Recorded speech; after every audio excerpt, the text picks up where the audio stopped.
Hello everyone, myself Kritika and I am here to tell you about something very important जो आपको पता ही होना चाहिए। And by the way I am a C inter student. तो मुझे बस आपके छोटे छोटे से जो भी आपने कमेंट में पूछा था उनका रिप्लाई करना है। तो चलिए स्टार्ट करते हैं।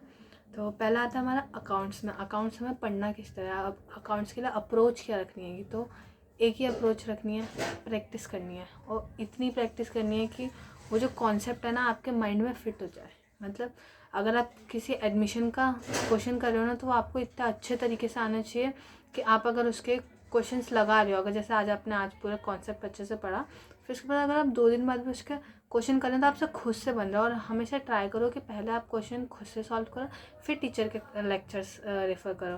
क्योंकि अगर आप खुद से नहीं कर पाओगे ना तो बहुत गलत बात है, मतलब बहुत गलत ही हो जाएगा, क्योंकि आपको खुद पे कॉन्फिडेंस नहीं आएगा। और अगर आप टीचर के क्वेश्चन से मैच करके अपना कर ले रहे हो और आप देख रहे हो कि वो मेरा हो गया, तो वो बस आपको अंदर एक फेक कॉन्फिडेंस आएगा, उसके सिवा कुछ नहीं आ पाएगा। तो हमेशा याद रखो, प्रैक्टिस खुद से करो, कॉन्सेप्ट पे ज़्यादा ध्यान दो और कॉन्सेप्ट क्लैरिटी होना ज़्यादा ज़रूरी है। सिर्फ कॉन्सेप्ट रटने से नहीं होगा, कॉन्सेप्ट क्लैरिटी भी होनी चाहिए, तभी आप अच्छे से अकाउंट्स का पेपर देने के लिए तैयार हो पाओगे। तो अब आता है बिज़नेस लॉ का। अकाउंट्स के लिए इतना ही था। बिज़नेस लॉ की बात करते हैं। बिज़नेस लॉ में बहुत छोटी सी बात है, आपको पढ़ना पड़ेगा। और आपको पढ़ना ऐसे पड़े, देखो मैं सच बताती हूँ, मैंने कॉन्सेप्ट लर्न करे थे मतलब मेमोरेंडम ऑफ एसोसिएशन था, तो मैंने उसके जितने भी पॉइंट थे, 7 पॉइंट थे, मैंने उसे लर्न करा था। आर्टिकल ऑफ एसोसिएशन था तो मैं एसोसिएशन ऑफ आर्टिकल था तो मैंने उसका करा था। डॉक्ट्रिन ऑफ अल्ट्रावायलेट था तो मैंने उसे लर्न करा था।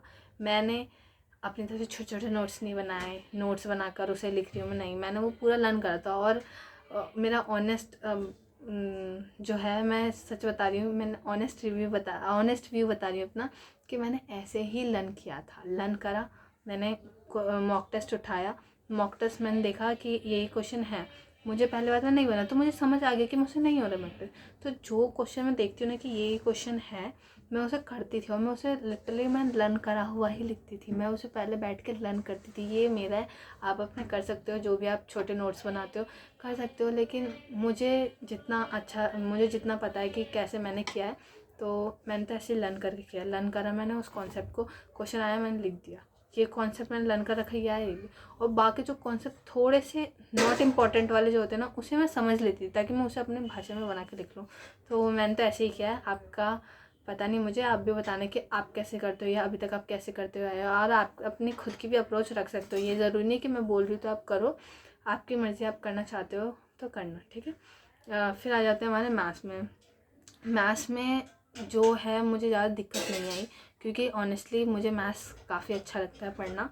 और मतलब मेरा एक तरह से फेवरेट सब्जेक्ट है। लेकिन आई नो नंबर नहीं है तो आप बोलो क्या फेवरेट सब्जेक्ट है, बट लिटरली मुझे अच्छा लगता है मैथ्स। इस बार का मैथ्स इतना अच्छे से हुआ नहीं मेरे से, ज़्यादा स्कोरिंग हुआ नहीं, लेकिन पिछले वाला अटेम्प्ट में मेरे 65 आए थे, इसलिए मैं खुश थी। लेकिन इस बार उसको उल्टा हो गया, 56 नंबर आए मेरे। तो ऐसे ही होता है मैथ्स में, तो मैथ्स का कोई भरोसा नहीं है। तो चलो अप्रोच के बारे में बात करते हैं। तो मैंने मैथ्स में क्या किया था ना, मुझे कॉन्सेप्ट पता था। मैंने आकाश अग्रवाल सर के टास्क सीरीज जो थी वो पूरी मैंने 31 सीरीजेस पढ़ ली थी। और जो सर करवाते थे ना क्वेश्चन, मतलब पहले मैं उनका डायरेक्ट जाकर नहीं करती थी, मैं पहले टास्क सीरीज देते थे टेलीग्राम पे, मैं उसे पूरा खुद सॉल्व करती थी, फिर जाकर सर के लेक्चर से सॉल्व करती थी। तब मुझे अपनी असली औकात पता चल जाती थी कि भाई मुझे इतने पानी में हूँ और मुझे इतने तक करना है। तो बस मैंने ऐसे ही किया है। और कॉन्सेप्ट तो देखो, अमन खेड़िया सर की वीडियो है, कॉन्सेप्ट आपको वहाँ से बहुत अच्छे समझ आ जाएंगे। उसके बाद आकाश सर की टास्क सीरीज़ करोगे, अपने आप मैथ्स एकदम सॉर्ट आउट है पूरी अच्छे तरीके से, तो आप वो फॉलो कर सकते हो आराम से। अब आते हैं इकोनॉमिक्स में। इकोनॉमिक्स में पराग सर बेस्ट है। मैंने पराग सर के लिटरली सब कुछ करा है, मतलब जो पराग सर ने वीडियो डाली थी ना, वो सब कुछ मैंने उसके प्रॉपर नोट्स बनाए हैं पराग सर से। और फिर मैंने ना पराग सर के और हार्दिक सर के दोनों के ना ऐसे मिक्स करके नोट्स बनाए थे कि कुछ चैप्टर पराग सर से पढ़ते, कुछ चैप्टर हार्दिक सर से पढ़े थे। और मतलब मस्त था, जो भी था मस्त था। मैंने और आखिरी 1.5 डेज जो होता है ना, उसमें मैंने सिर्फ उन्हें उसी नोट्स को मैंने पलटा पलटा पलटा सिर्फ वही करा। और उसी में ना सच्ची में क्या क्लैरिटी होती है। आपने खुद के नोट्स बनाओगे ना तो बहुत होगा, किसी के नोट्स मांग कर या कॉपी पेस्ट करने से वो कुछ नहीं, मतलब उससे ना मतलब फेक कॉन्फिडेंस आपका ग्रो होता है और कुछ ग्रो नहीं होता। एक अलग से कॉन्फिडेंस होता है कि मैंने सारे चैप्टर खुद से करे हैं, तो वो नहीं हो पाता है। तो आप ज़्यादा से ज़्यादा हो तो नोट्स खुद से बनाना स्टार्ट कर दो, क्योंकि ये बहुत ज़्यादा इंपॉर्टेंट है।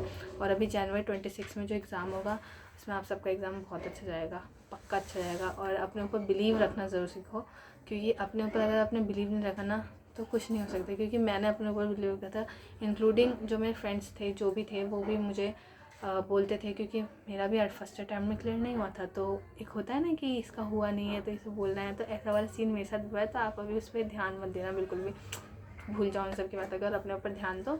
और 2 क्वेश्चन मुझे और कंसिडर करने हैं इसमें, जो कि एक ने पूछा था कि मेरे 10 फ़ेब से एग्ज़ाम स्टार्ट, मतलब 10 फ़ेब से, शायद से मैं क्वेश्चन भूल रही हूँ, मतलब उनका ऐसा था कि बोर्ड्स के उनके एग्ज़ाम स्टार्ट है, उसके बाद वो फ़ेब के बाद से अपनी प्रिपरेशन स्टार्ट करना चाहेंगी। तो Jan 26 के लिए तो एप्लीकेबल होगा ही नहीं, तो वो सीधा मई में देंगे, जितना मेरे व्यू के हिसाब से वो May 26 में देंगी। तो आप पता है क्या करो, सिर्फ आपको ना अभी कम टाइम बचेगा फ़ेब के बाद, मार्च अप्रैल मई में आई थिंक मई में होंगे, तो काफ़ी कम टाइम बचेगा आपके पास, 2.5 मंथ का। तो आप ना सिर्फ इम्पॉर्टेंट चैप्टर्स उठाना, इम्पॉर्टेंट चैप्टर्स उठाओगे ना तो आपका लिटरली आप बड़े बड़े मार्क्स के लिए ना एप्लीकेबल हो जाओगे। अगर आपने ये वाला एडमिशन करा, रिटायरमेंट किया, डिसोल्यूशन किया, रिजोल्यूशन से वैसे क्वेश्चन आता नहीं है लेकिन प्रोबेबिलिटी है आ सकता है, तो ऐसे क्वेश्चंस करोगे ना तो आपकी पकड़ बहुत मजबूत हो जाएगी। तो आप सिर्फ इम्पॉर्टेंट क्वेश्चन करो, लॉ में भी इम्पॉर्टेंट चैप्टर्स उठाओ सबसे पहले, कंपनीज एक्ट जो ज़्यादा स्कोरिंग है, ज़्यादा मतलब ज़्यादा अच्छे कम समय में ज़्यादा अच्छे नंबर देके जाते हैं ना, उन चैप्टर्स को उठाओ, तो कि जिससे आपका कॉन्फिडेंस तो बिल्ड होगा ही होगा और आपके कॉन्सेप्ट अच्छे से होंगे, और मेन बात कि आपके अच्छे नंबरों पे पकड़ हो जाएगी। तो ये बहुत बेस्ट है, तो आप ये ज़रूर करना। और बस इतने ही क्वेश्चन थे मेरे, तो थैंक यू सो मच। आपने अगर यहाँ तक वीडियो को देखा है तो thank you so much. And